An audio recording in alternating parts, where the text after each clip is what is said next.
Hi, and welcome to the Passionistas Project podcast. I'm Nancy Harrington, and today I'm interviewing my business partner, sister, inspiration, and best friend, Amy. Amy left home right after college to follow her passion in Hollywood. She quickly rose through the ranks to become the first woman to ever hold the title of Vice President of Visual Effects and Post-Production at a major movie studio. After years in the film world, she left all that behind to join forces with me to create the Passionistas Project, where we share the stories of strong and empowered women who are following their passions through our podcast and upcoming subscription box. So please welcome to the show my very special guest, Amy Harrington. Thank you for having me. What's the one thing you're most passionate about? I'm most passionate about fulfilling my sense of curiosity and trying to learn something new every day. When I had my first job on the TV show Matlock, my boss at the time, John McClane, told me, as long as I learned something new every day, I feel like I had a good day. And I've always carried that with me. So how does that tie into what you do for a living and with the Passionistas Project specifically? Well, when we started working for the Television Academy 10 years ago at this point, and started to do interviews with people, I realized that that's what I love to do more than anything else. And it really fed into that sense of curiosity that I have, because I love to talk to people about what they like to do and what their experiences have been. And I love in the middle of an interview when someone says something that triggers a question in my head that we hadn't prepared before.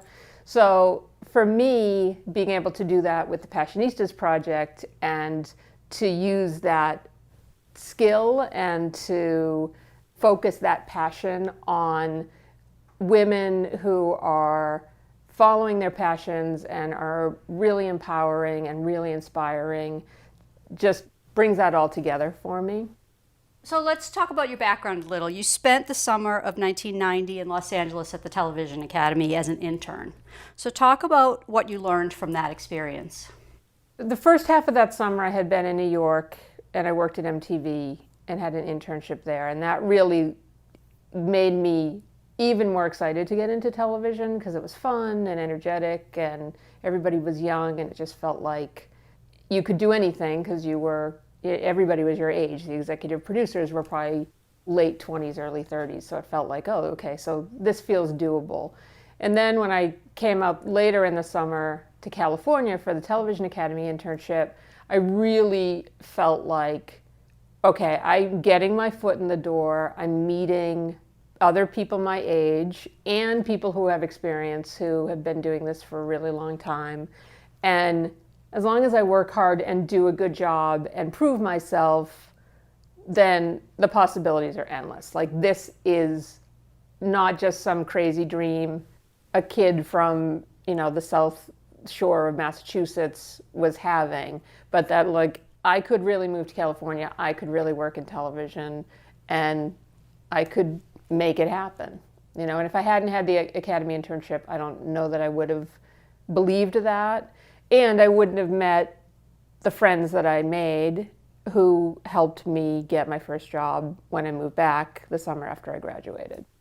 Talk about what that first job was and what your path was that first few years of your work in Hollywood. So when I first came back to LA, I had a roommate lined up, Amy Tuman, and she kind of brought me back into a circle of friends that we had made the summer before. And one of them, Carolyn Koppel, who is going to be a Passionista soon, worked on a TV show called Matlock. She suggested I interview for the job of post-production assistant, which I, at the time, had no desire to be. I wanted to be a sitcom writer and TV producer. And I luckily had a professor in college who had told me, don't be so sure of what you want to do when you go out there. Keep your options open because you don't know what you actually are going to like. And so I started working on Matlock and got into post-production. And one day my boss on Matlock said to me, if you could be doing anything in Hollywood, what would you actually want to do? And I said, if I could do anything, I would probably want to be in what I thought at the time was called special effects and, build creatures. And, the Star Wars influence from my childhood was still very strong. And I thought, I would really want to do that. And then coincidentally, my second year on Matlock, I was looking for a summer job and I got hired to be the visual effects coordinator on the feature film Coneheads. And that was how I got into the visual effects industry.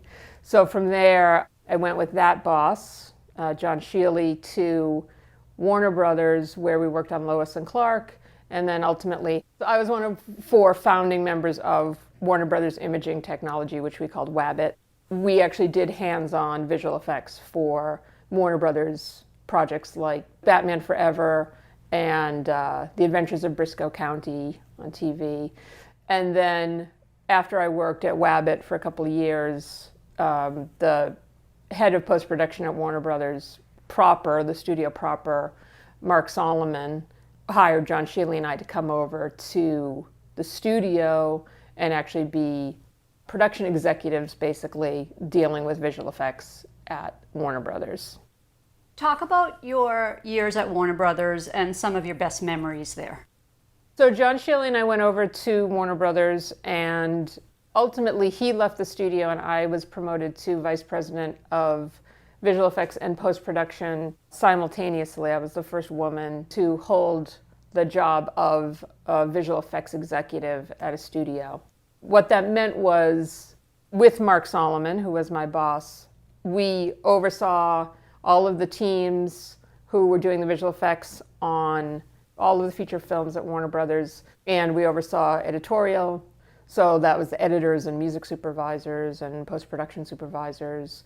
And we basically saw every movie from development through final delivery for the 6 or 7 years that I was in that position at the studio. So I worked on movies like Harry Potter and the Sorcerer's Stone and the Matrix trilogy and Perfect Storm and You've Got Mail.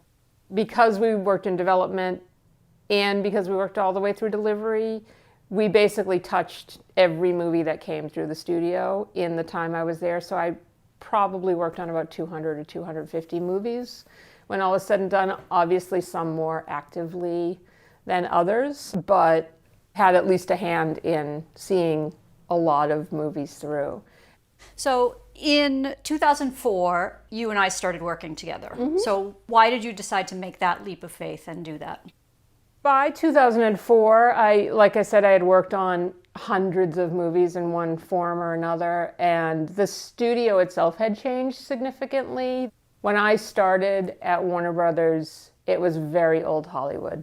Bob Daly and Terry Semel were still the studio heads, and Lorenzo de Bonaventura was the head of the creative production, and the film and the filmmakers and the movie came first. And by the time 2004 rolled around, the Time Warner merger had happened. Everything was very budget driven. The climate at the studio was very different. And frankly, I remember being in a meeting on the 3rd Harry Potter movie and the executive asking me how we were going to make Harry Potter fly. And we had already made Harry Potter fly in 2 other movies. And I just thought, if they don't understand this by now, am I really going to spend the rest of my life explaining the same thing to everybody?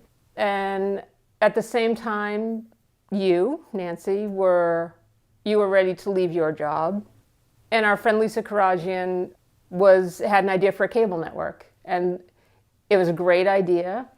And you and I both at the same time thought, well, let's leave the jobs we don't like anymore and do this together. So even though that cable network never came to fruition, it was the stepping stone to moving on.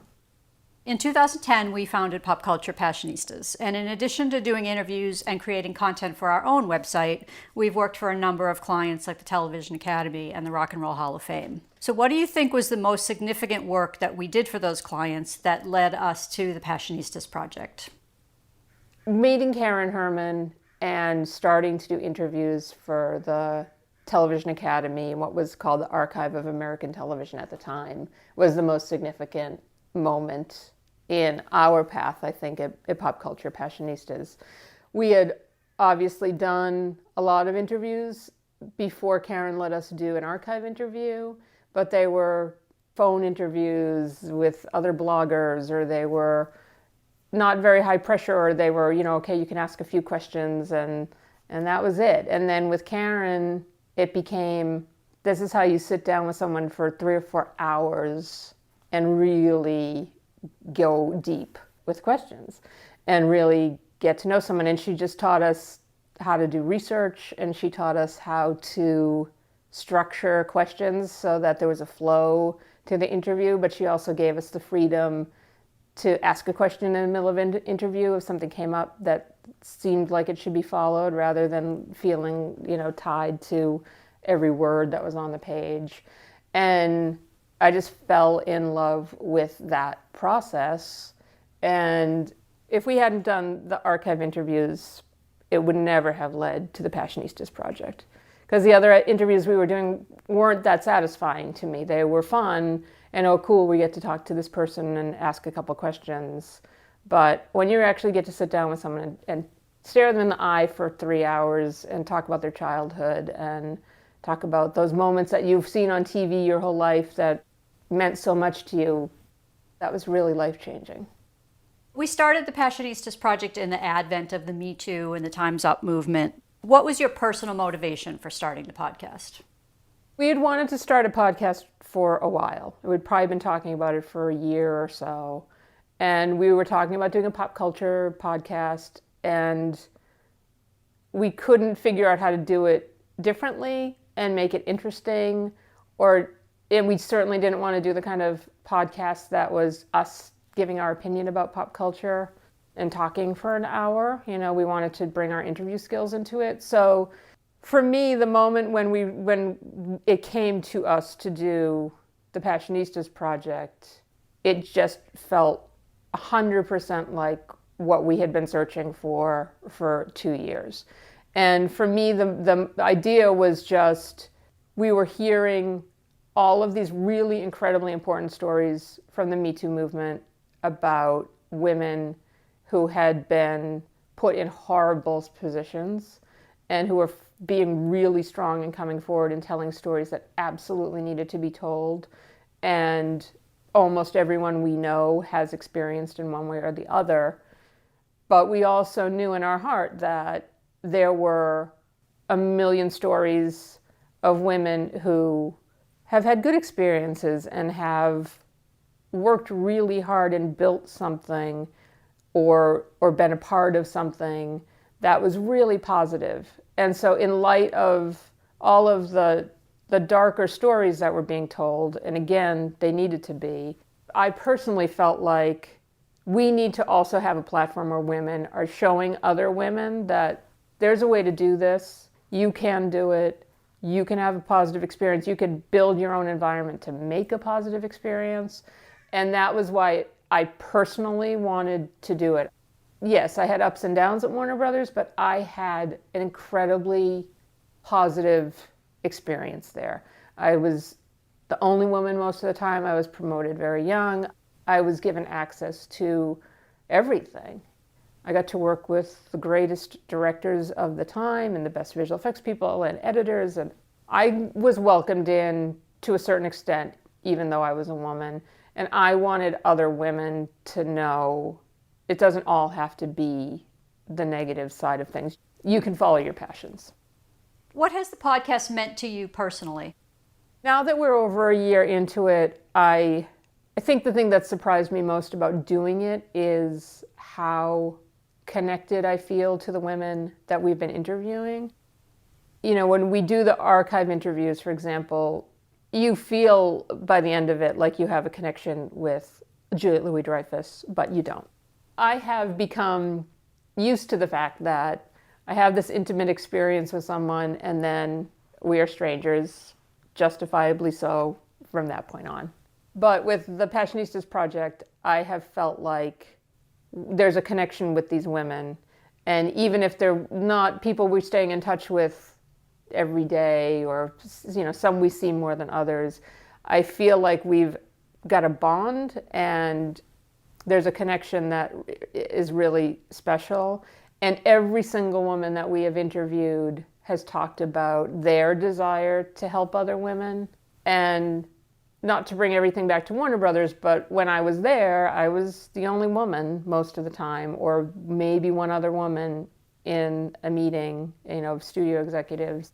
And it was never a real sense of camaraderie with the women. I had my team of women that worked with me in my department, and we were close, but the other women in the studio, we were nice to each other, but we didn't bond really. I never went out to drinks with any of them. And I'm finding with the Passionistas project that women, I think especially in light of the Me Too movement, women are looking out for each other. Women are trying to figure out how they can help each other and are trying to move each other's agendas forward in a way that I have never experienced before. I don't think it's unique to what we're doing, but I'm experiencing it firsthand in a way I don't think I would be if we weren't doing the podcast. And so that's a selfish answer, but my hope, and I think what we've already showing that we want to and can do, is taking that and connecting people. We interviewed a woman who has a farm. We interviewed a woman that has a mill. Let's introduce them so that maybe they can help each other in some way. What have you learned about yourself from interviewing these women? I think I've learned that even though I consider myself shy and an introvert, that whether it's because of the project itself or just where I'm at in my life, I am way more determined to step out of my comfort zone and talk to people and open up more about myself than I might have before, because again, I think the women that we're meeting have made me feel comfortable that flaws are okay in the midst of the positive stuff. And so I feel embraced by them. And so it's letting me, I think because I'm being more open, I'm getting more openness back from them. I'm Nancy Harrington, and you're listening to the Passionistas Project podcast and my interview with my business partner, sister, and best friend, Amy Harrington. Join our growing community of women supporting other women who are in pursuit of their passions on the Passionistas Project Facebook group. And go to thepassionistasproject.com to sign up for our mailing list and get 10% off our upcoming subscription box. Now here's more of my interview with Amy. Do you ever feel unmotivated, and what do you do to get past that feeling? I don't feel unmotivated very often. I usually wake up feeling behind in what I've wanted to get done for the day. So it's rare that I wake up and think, I don't want to work today, especially because I love what we're doing so much that it's not like some jobs I've had in the past where it's like, oh, I don't want to. But when I do feel unmotivated, honestly, I just figure out okay, but what can I do right now that's not the least favorite thing that I have to do? And if I can get that done, then that'll probably lead me to something else. And I try and get the things I want to do least out of the way first, so that I have the carrot of something that I really want to do dangling out there. So it's like, okay, if I get through this, then I will be able to do the thing that I really want to do. Is there one lesson that you've learned on your journey so far that really sticks with you? I think the thing that I've learned that sticks with me is that I can do anything I set my mind to. Every job I've ever been given or every job I've ever chosen to pursue on my own, I have never known how to do it when I started to do it. I've never been given a job that was like, oh, we see that you have 10 years of experience in this particular thing, so we want to hire you. It's always been like, well, I know you can do this, but now we need someone that can do this, and we're going to give you the job. I remember when Mark Solomon decided to make me vice president of visual effects and post-production at the same time at Warner Brothers. He had already asked me to do the visual effects job, and then he said, will you do the post-production job too? And I said to him, I don't know how to do that. You realize that you're offering me this very important position that I don't know how to do. And he said, yeah, but I know that you'll figure it out. I know you can do it. And I've been very lucky that a lot of people have thought that of me. And it used to be that I didn't necessarily understand why or believe them when they would give me those jobs. And now I feel like, okay, I can figure anything out. I can Google it. And I think that this feeds back into my original answer, what I'm most passionate about is like, I want to learn new things all the time. So the more opportunities I get to do things I don't know how to do, that's what keeps me interested in working and living. So I feel like I'm finally at a point where I'm more confident in myself that I can take on anything that anybody throws at me. What's been your biggest professional challenge and how have you overcome it? I think my biggest professional challenge has been confidence in myself. I think when I was at Warner Brothers, I was so young to have the job that I had that everybody else believed everything I was saying. And I was right about what I was saying, or I would bring in the right person to answer a question if I didn't know how to answer it.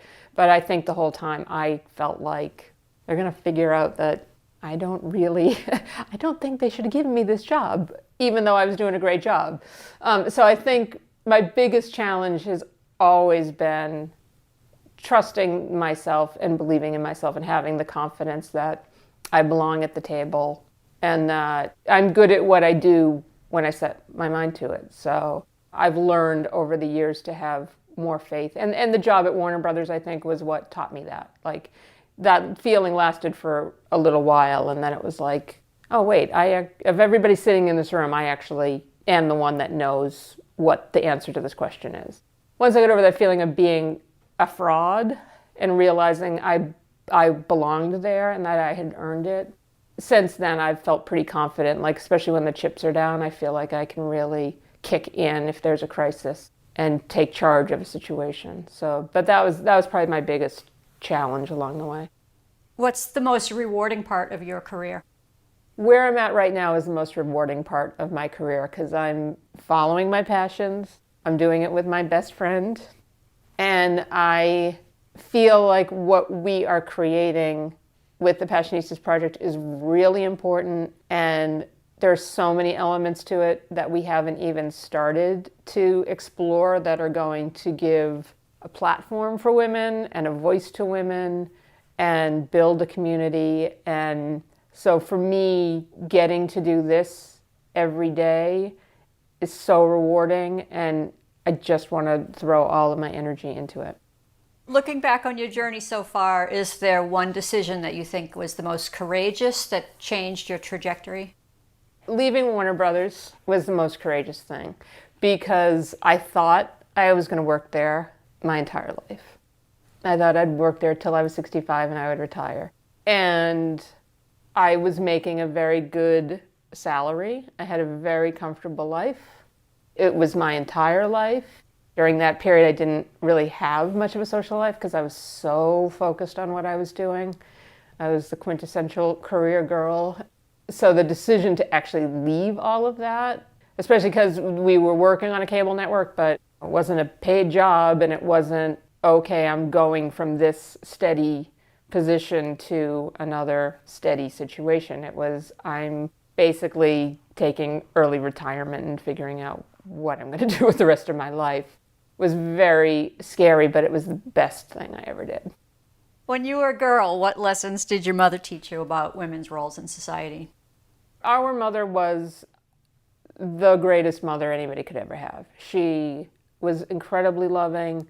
She gave up everything she may have wanted for herself, for her husband and her children. She had studied to be an art teacher, but after she got married, she stopped doing that and she just raised a family, which was a very important job. And she was the best mother ever. But I remember throughout my life asking her, like, will you draw something for me? You were an art teacher. You clearly loved art. You must have loved to draw, which she said she did. But our father was such a good artist that she would not draw because she said he was such a good artist, she didn't want to. Knowing my dad, I believe she didn't want to draw because I think she was probably a really good artist and she didn't want to steal any thunder from him, which was her way and made her as lovely as she was. But it also was an example to me that that's really not the way to live your life. By the time I got to high school, my sisters and brother were older, and I didn't date much in high school. I rarely had a steady boyfriend. But I would say to her, I wish I had a boyfriend. She would say, don't worry about that. Don't focus on that.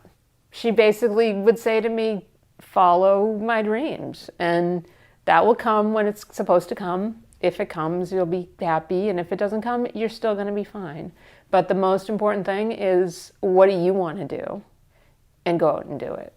And I think if she had lived in a different time, she would have been an archaeologist, or she would have been an art teacher or some kind of teacher, and she would have done something that she wanted to do, because she was such a curious person. And I definitely got my sense of curiosity from her. So I know when she saw me come out here and do what I wanted to do, and was around long enough to see me do well at it, that she got to live vicariously through me in a way. What about professional mentors along the way? In terms of what we're doing now and the Passionistas project, without a doubt, Karen Herman was the biggest mentor that I could have had. She, again, we had some experience doing interviews, but I will never forget the day that she came to us and said, do you want to do an archive interview? And let us interview Melissa Gilbert, who was like the actress I was compared to constantly as a child because I had long hair, and Karen had no idea of that, and really taught us how to do what we're doing, and again, made it really fun, and gave us opportunities like interviewing Julia Louis-Dreyfus and Jason Alexander, and the crown jewel of it all, Laverne and Shirley, partly because I know she trusted us that we would do a good job, but also partly because she knew it meant something to us. She knew that we would have fun doing it together. Without Karen, I don't know where we would be right now. Who are your favorite cultural heroines? All my cultural heroines growing up were TV characters. So I would have to say Laverne DeFazio, certainly. Mary Richards, not Mary Tyler Moore, because she was the go-getter career girl working in television. Rhoda, because she was the sassy neighbor who said what was on her mind, always made fun of herself so no one else could first. Those strong female TV characters that had a sense of humor and a little bit of an edge and were really super independent. What's your secret to a rewarding life? My secret to a rewarding life is having balance, which I never used to have. So it's getting to do what I want to do for a living with the people I want to do it with, and having a really nice home and boyfriend to go home to, and knowing that I can have both of those things, even though it's not always easy to balance them, knowing that I don't have to pick one or the other. Is there a mantra that you live by? I would say there are two. One comes from one of my favorite movies of all time, The Sound of Music, which is, Mother Superior always says, when the Lord closes a door, somewhere he opens a window. And I do believe that as hard as it can be sometimes, and you don't think that it's a good thing, sometimes the universe actually pushes you out the door and slams it behind you so you can't go back in. And you gotta climb back into something else through a window. That's been a huge mantra in my life. And the other is something our mother always used to say, which is everything happens for a reason. And again, you may not always know what that is at that moment, but it always ends up being true. What's your proudest career achievement? I feel like I have two parts of my career. The first part, which is the Warner Brothers part, I would say I'm proudest of being a woman that accomplished so much so young and worked so hard to play on that level, and to get to work on movies like the first Harry Potter and A Little Princess, and to work with directors like Alfonso Cuarón and Tim Burton and Nora Ephron. I got to work at the studio that was at the top of its game, and it pushed me to be the best I could be. So for that part of my career, that's my proudest achievement. But now and forever, I think my proudest achievement is going to be what we're doing right now. I think we've only seen the tip of the iceberg of what we're going to build. And with the plans that we have to expand it into different areas, I think we are creating something that's going to last forever and be our legacy and carry on after we're gone. And I think it's to help women tell their stories that might not otherwise be heard, and to hopefully inspire other women to do the same thing, which is just to follow their passion, whatever that is. I just think being able to do that is a true blessing, and I already am proud of it, but I think I'm only going to become more and more proud of it as we go on. What does it mean to you to be a female entrepreneur in 2019? I feel like it's a good time to be a female entrepreneur, and I feel like it's an important time for a woman to be an entrepreneur, because on the tail of the Me Too movement, it feels like doors are opening for women and women are being more supportive of each other. But I think it could very easily slide back in the other direction and just be a moment. So I think it's really important that at this point in time, we all do what we can to help each other be as successful as possible, so that we build as strong a foundation as possible for women to build upon in the future. So I know what we're trying to do is help spread the word. We're going to have a subscription box where we're going to help get the product out there. We have an online community where we're inviting women to help each other. And I think now is a critical time for there to be as many female entrepreneurs in the game and supporting each other as possible. Thanks for listening to the Passionistas Project podcast and my interview with my business partner, sister, and best friend, Amy Harrington. Join our growing community of women supporting women who are pursuing their passions on the Passionistas Project Facebook group. Go to thepassionistasproject.com to sign up for our mailing list and get 10% off our upcoming subscription box. While you're there, check out the gallery of our childhood photos on thepassionistasproject.com/blog. And be sure to subscribe to the Passionistas Project podcast so you don't miss any of our upcoming inspiring guests.